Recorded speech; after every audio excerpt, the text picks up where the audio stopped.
Hello friends, welcome to my channel.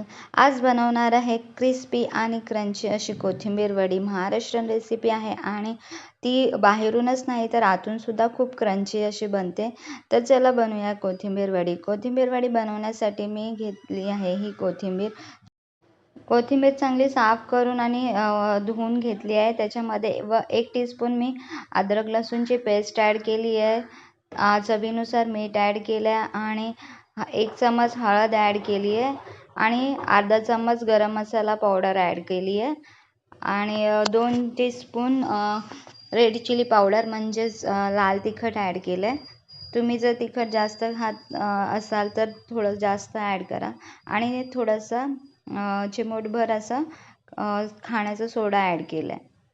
हे सगळं आधी एकत्र मिक्स करून घ्यायचं आहे.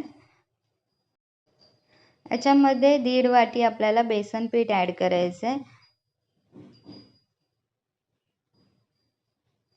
आणि थोडंसं पाणी मिक्स करून हे सगळं एकजीव करून घ्यायचं आहे. पूर्ण एकत्र मिक्स करून घ्यायचं आहे. याच्यामध्ये आपल्याला जास्त पाणी ॲड नाही करायचं आहे, म्हणजे थोडंसं घट्टसर असंच बनवायचं आहे आपल्याला हे मिक्सचर जे आपण बनवतो आहे कोथिंबीर वडीचं. आणि थोडं थोडं करूनच पाणी घ्यायचं आहे, कारण एकदम पाणी घेतलं तर मग ते खूपच पातळ होऊन जाईल. तर त्यामुळे थोडं थोडं पाणी मिक्स करत आपल्याला हे मिक्स करून घ्यायचं आहे.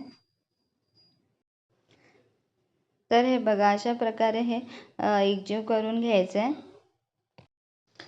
त्यानंतर एक चाळणीला तेल लावून घ्यायचं आहे. त्यामध्ये हे जे मिक्सचर आहे ते त्याच्यामध्ये आपल्याला पसरवायचं आहे, स्प्रेड करायचं आहे. तर अशा प्रकारे हे चाळणीला तेल लावून घेतलं. त्यानंतर एक खाली ताट ठेवूया, कारण ते जे मिक्सचर आहे ते खाली सांडणार नाही. आणि अशा प्रकारे हे सगळं मिक्सचर जे आहे ते पूर्णपणे चाळणीवर स्प्रेड करून घ्यायचं आहे. आपल्याला जेवढं पातळ कोथिंबीर वडी बनवायची आहे तेवढं पातळ तुम्ही हे स्प्रेड करून घ्यायचं आहे पूर्ण चाळणीमध्ये आणि त्याच्यावरती व्हाईट तुम्हाला पसरवायचे. वरून थोडेसे व्हाईट आपल्याला ह्याच्यावरती टाकायचे. तर अशा प्रकारे हे मी चाळणीमध्ये पसरून घेतले आणि वरून व्हाईट तीळ ॲड केलेत. तुम्हाला व्हाईट तीळ जर कोथिंबीर वडीमध्ये मिक्स करायचे असतील तर तुम्ही बेसनमध्ये सुद्धा मिक्स करू शकता. त्यानंतर पाणी गरम करून त्याच्यावरती ही चाळण ठेवून हे सगळं आपल्याला ही कोथिंबीर वडी वाफवून घ्यायची आहे. तर हे बघा, आपली ही कोथिंबीर वडी वाफवून झालेली आहे. चेक करून बघूया शिजली का. सुरीला जर बेसन चिकटलं नाही म्हणजे ती पूर्णपणे शिजली आहे. थोडा वेळ बाहेर काढून थंड होऊ द्यायचे. थंड झाल्यावर आपल्याला ती कट करायची. तर तुम्ही जो शेपमध्ये कट करायचे त्या शेपमध्ये तुम्ही ही कट करून घेऊ शकता. ही कोथिंबीरमध्ये आपण थोडंसं चिमूटभर असं खाण्याचा सोडा ॲड केला आहे, त्यामुळे ही आतून खूप अशी क्रिस्पी आणि क्रंची बनते. तर मी अशा चौकोन आकारात ही कट करून घेतली आहे. त्यानंतर हिला आपण ऑइलमध्ये छान असं फ्राय करून घेऊया. आपण चाळणीला तेल लावल्यामुळे हे जी कोथिंबीर वडे आहेत ती प्रॉपर आणि पूर्णपणे असे चौकोनी आकाराचे व्यवस्थित निघतात.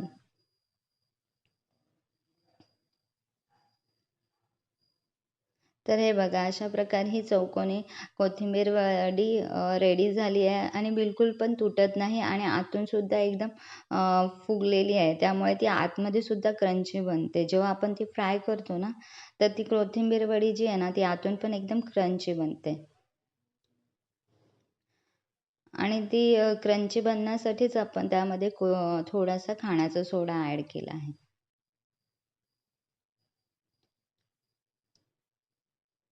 तर हे बघा. कधी-कधी काय होतं ना, तेल छान असं गरम झालं, की मग आपण ही कोथिंबीर वडी ह्याच्यामध्ये फ्राय करून घ्यायचे. एक-एक अशी कोथिंबीर वडी आपण ह्याच्यामध्ये फ्राय करून घ्यायची. जर आपण याच्यामध्ये खाण्याचा सोडा ॲड केला नसता ना, तर ते मध्ये असं थोडंसं कच्चं राहतं. त्यासाठी आपल्याला खाण्याचा सोडा ॲड करणं जरुरी आहे. त्यामुळे ती क्रंची पण बनते आणि मध्ये-मध्ये ते पीठ कच्चं राहत नाही. छान वाफून छान अशी निघते सगळीकडे. तर बघा, छान क्रिस्पी क्रंची अशी कोथिंबीर वडी रेडी झालेली आहे.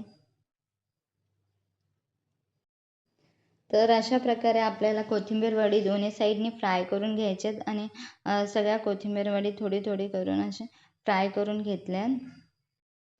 तर ही क्रिस्पी आणि क्रंची अशी कोथिंबीर वडी तुम्ही पण ट्राय करा आणि चॅनलला लाईक आणि सबस्क्राईब करा. तर भेटूया नेक्स्ट व्लॉगमध्ये. बाय.